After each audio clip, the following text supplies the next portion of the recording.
Hi!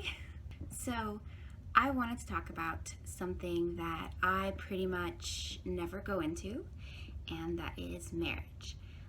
Specifically, my personal experience with marriage. I have seen these quarantine jokes about single people playing a game where they make bets and wait to see which of their married friends are going to end up divorced or pregnant. These jokes, tweets as they often are, always carry such a heavy air of judgment and schadenfreude. This brought to the forefront thoughts and feelings that I've held for 6 years. I got married when I was 22, and the toughest part about getting married so young is how alienating it can feel. And this is for several reasons, which I'm going to go into now, and I hope you have the patience to listen to. 1, nobody can relate to you. If you are the first to get married in your friend group and you're young, most of your friends haven't had long-term relationships, and odds are none of them have cohabitated with or lived with a partner either. If you have permanently lived with a partner with whom you share a long-term commitment, then you know that the rules of the relationship evolve. I was, and still often am, the wow, dump 'em friend when it comes to dating advice. Not that it's my only advice, but I'm definitely the person who has no reserves saying that when it's like the obvious choice, but others might feel it's taboo to say. Like, you've only been dating 3 months and you've been miserable for most of it, so yeah, dump them, it's not working. So this mental shift for me was a big one after I got married. Realizing that, yeah, if he had done this when we were dating, I would have broken up with him, but my perspective needs to shift was huge for me when I first got married. If we hadn't gone on a romantic date in a month when we were dating, I would have said, listen, this just isn't working for me, and it's clear that you aren't feeling it either. But going through a long lull in your romantic life when you're married, you tackle the issue differently. Or using myself as an example, before, if I was having a bad day, I could just text, hey, can you come at 8 instead of 7? I need a little time to gather myself. But now it's bad day, come home, discover you ate the rest of the Cool Ranch, and I was saving those. How could you do this to me? You always eat straight from the bag instead of serving yourself a portion, and you don't even consider me. I told you yesterday that the rest of the bag was mine. You never listen to me. How could you do this? This is exactly why. And then we as a couple have to untangle ourselves from this and somehow find a way to love yourself and the other person. And it's going, okay, I don't like that you're treating me this way, and I need to love myself and establish boundaries. But also, I'm going to love you in your imperfections as you're struggling now. And if you've gone through it, you're probably like, yeah, duh, that's how relationships are. This isn't sage wisdom. And it's not. I've only been married 6 years. I don't even try to claim that I know the answers. But when trying to talk about it with friends who haven't been through a 24/7 intensely committed relationship, the advice they have to give is often well-meaning cliches, like, if it's for the right person, people will make time. He should be showing up for you.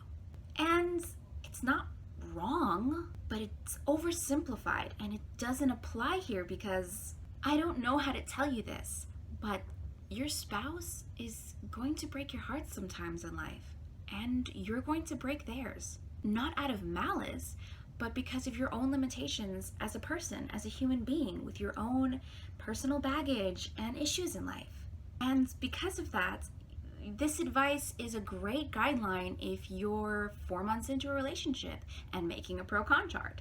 But in a long-term commitment, you each individually will go through shiz. And then it's not about a bad day. It's about a bad month or a bad year. And so for many of these friends who are not in a relationship in the same nature as marriage, it doesn't matter that you guys really care for each other or that you have a drawer at each other's places. It's not the same. And so you can't fully understand me. which leads to my second alienation point. 2, your friends will project their insecurities onto you. And I mean, strangers will project their insecurities onto you. I worked at a pizza place, and a guy I'd started working with like the day before, when he found out that I was married, first response was, que pinga. And then like proceeded to tell me all of his past relationship scars and drama. He was like, Oh, I don't think I could do that. I mean, I guess I'd like to, but my last relationship, I really loved the guy and thought he was like the one. Pero he cheated on me a couple times, and now I'm just like too closed off to do it, and I just hook up. I don't know if I can love again. being married young was like being a Rorschach test for a lot of people. But personally, the biggest issue I had in my friend circle early on was that many people assumed that I would think that I was better than them now that I'm married.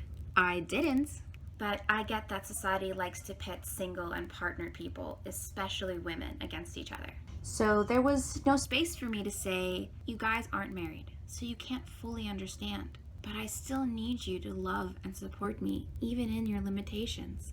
I respect you guys. And who knows, maybe I could have said that, but it didn't feel like it, because I honestly lost some friends after I got married, some for a time and some permanently. I had friends who stopped inviting me out because they assumed I wouldn't want to hang out with them anymore. So to preemptively avoid rejection, they just stopped including me. I also had just a couple of friends who were jealously angry at me for winning the game and either just straight up cut me off or were so awful that I cut them off. The latter type I never spoke to again. But for many of the former, I was able to reconnect and talk through many of the misunderstandings that we had, which is how I know these things now. However, the effect of these experiences that I had consistently during my first year of marriage was long-lasting. I emotionally withdrew and I just never spoke about my marriage. First of all, because a lot of my single friends still repost memes about, All my friends are getting married and having babies, and I'm just sitting here planning where in the world I'm going to travel next. and listen, I know society puts pressure on you to hurry up and have a nuclear family, and this is making you feel adequate, so this false dichotomy is comforting to you, but A, this perpetuates the single partnered gap and continues to make me feel alienated among my peers. B, it isn't even true. I moved to Japan for 2 years and traveled around the country, and you're still living in the same city with your parents. I haven't seen you travel since spring break junior year. You can have both love and adventure, but if you're gonna make such a judgy post, how do you not even realize that you have neither? Anyway, aside from this, the second reason that I keep so private is that there have been a few people who I thought were my friends and were rooting for me, but actually would watch gleefully if I failed. And they may even hope I do. These people have been rare, and I know there are much more people who want to see me happy, but the experience has left me guarded. I feel like I can't show any weakness, which leads to the final reason. 3, I don't know where to go for marriage resources. This can be broken into 2 parts. Where can I go for advice? And how can I be authentic? So on the one hand, I mean, honestly, who looks up to their parents and says, I want a relationship like theirs? Show of hands. No? Pretty few of us, I'd say. I know for me, I looked at my parents and said, I'm never getting married. So my experience was, okay, I can't ask my friends because none of them really know anything about this. And then at the same time, I certainly have no one from the older generation to ask. They're all making jokes about wanting to strangle each other and normalizing treating their partner like shiz. So, okay, let's see what resources I can find online. And then, nope. That experience was just downright insulting and infuriating because everyone has all these archaic gender roles, and others are all, if you're not banging on the reg, your marriage is gonna fail. And it's just so depressing when you're trying to foster a loving, equal partnership, and every place that you're looking is just, nope. And so you just feel so alone in all this. And then on the other hand, when those in your age group are partnered up, all you see are like #couple goals, which I feel like Instagram is like the white picket fence of our generation. And like, yes, you don't want to air your dirty laundry all over the internet. But at what point are you contributing to the facade? Where is the space to be authentic, happy when you're happy, lonely when you're lonesome? Without people reacting like you're a failure simply because you're going through it right now. And you're being honest about it in a way that doesn't fit into a neatly marketable social media narrative. How can we be vulnerable when even our struggles have to be picture perfect and hashtag relatable?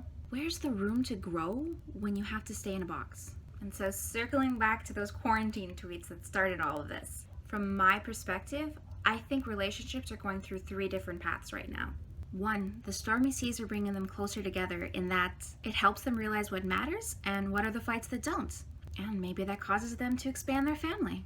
2, self-isolating together is the most time they spend together in a while, and it's making them realize that their relationship doesn't work anymore. This might cause them to end the relationship. 3rd, and I think this is the most common one, all the craziness and uncertainty of a global pandemic is leaving them stressed, which doesn't leave them with a full cup to pour into the relationship, as nobody's at their best right now. And I just want to say, all of those are normal responses. Bonding is great. Discovering what's not working well for you so you can start to improve your life is great. Trying your best, even if that doesn't win any accolades, is great. What's not great is not supporting your friends. Every person and relationship needs community to thrive. And whatever your choices and where you go in life, you'll need it someday too. So be kind. Thanks for listening to me rants. Bye!